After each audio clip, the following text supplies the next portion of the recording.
সাহেল সাহেব, এবার নিশ্চয়ই আপনার ওয়াইফকে আপনি চিনতে পারছেন।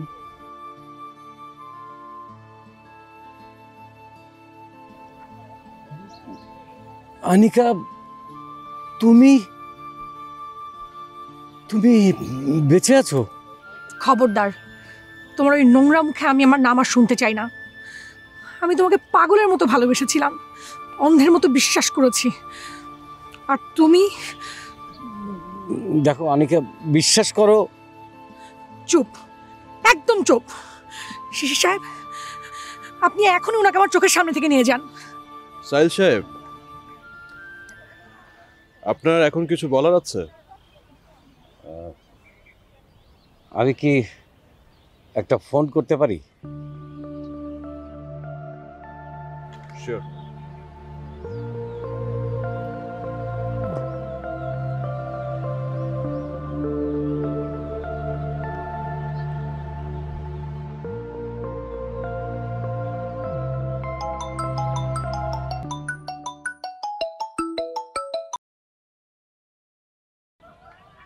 নিন, আপনার বোনের সাথে কথা বলুন।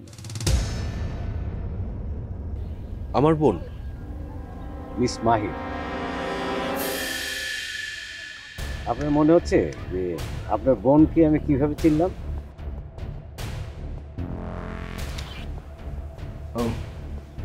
তোর ভাইয়ের সঙ্গে কথা বলুন।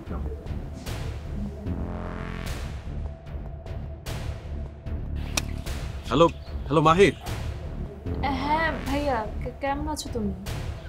আমি ভালো আছি, তুই কোথায়, কেমন আছিস সেটা বল। আমি তো ভালো আছি, আমি এক ফ্রেন্ডের পাশে এসেছি ভাইয়া। কেমন বন্ধু? কি নাম তার? কিভাবে তোর সাথে পরিচয়? সব কিছু আমি তোমার সাথে দেখা হলে বলবো, কিন্তু তুমি আমাকে বলো, তুমি তুমি নোমানের নাম্বার কোথায় পেলে?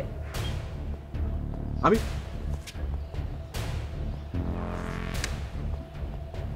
Mister Shishir Chowdhury, special branch of Bangladesh police. আপনার বোন এখন আমাদের হেফাজতে। আপনি যদি চান তাহলে আপনার বোন সুস্থ স্বাভাবিকভাবে বাসায় ফিরে যাবে, আর যদি না চান তাহলে আপনার বোনের অবস্থা কি হবে সেটা নিশ্চয়ই আপনি বুঝতে পারছেন। আপনার এই কথার মানে কি? মানেটা খুব সহজ। আপনি যদি আমাকে অ্যারেস্ট করেন তাহলে আপনার বোন আর কোনোদিন বাসায় ফিরে যাবে না। আপনাকে কোনো দিন ভাইয়া বলে ডাকবে না, আর আপনার মা আপনার বোনের জন্য কাঁদতে কাঁদতে পাগল হয়ে যাবে। এখন আপনি চিন্তা করুন, আমাকে কি ছেড়ে দেবেন, চলে যেতে দেবেন, নাকি আপনার বোনকে? খবরদার, খবরদার, আমার বোনের গায়ে যদি একটা আঁচড়ও পড়ে, আই ওয়ন্ট লিভ ইউ। গলা নামিয়ে কথা বলুন। এতদিন আপনি বলেছেন, আমি শুনেছি, এখন আমি বলবো, আপনি শুনবেন। আপনার হাতে আর মাত্র 5 মিনিট সময় আছে। এই 5 মিনিটের মধ্যে আমাকে এখান থেকে নিরাপদে চলে যেতে দিতে হবে, তাহলে আপনার বোন সুস্থভাবে বাসায় ফিরবে। আর যদি না দেন? কি কি করবেন আপনি? কি করব সেটা নিশ্চয়ই আমাকে বলে দিতে হবে না, আপনি খুব ভালোভাবেই বুঝতে পারছেন। এখন বলুন কোনটা করবেন। মিস্টার সাহিল, আমি পুলিশ অফিসার। আপনি কি মনে করছেন আমাকে ইমোশনালি ব্ল্যাকমেল করে আপনি এখান থেকে চলে যেতে পারবেন? ইম্পসিবল। ওকে, ভাই হয়ে নিজের বোনের জীবন নিয়ে যদি আপনি চিন্তা না করেন, আপনি যা ইচ্ছা তো করতে পারেন। It's up to you now.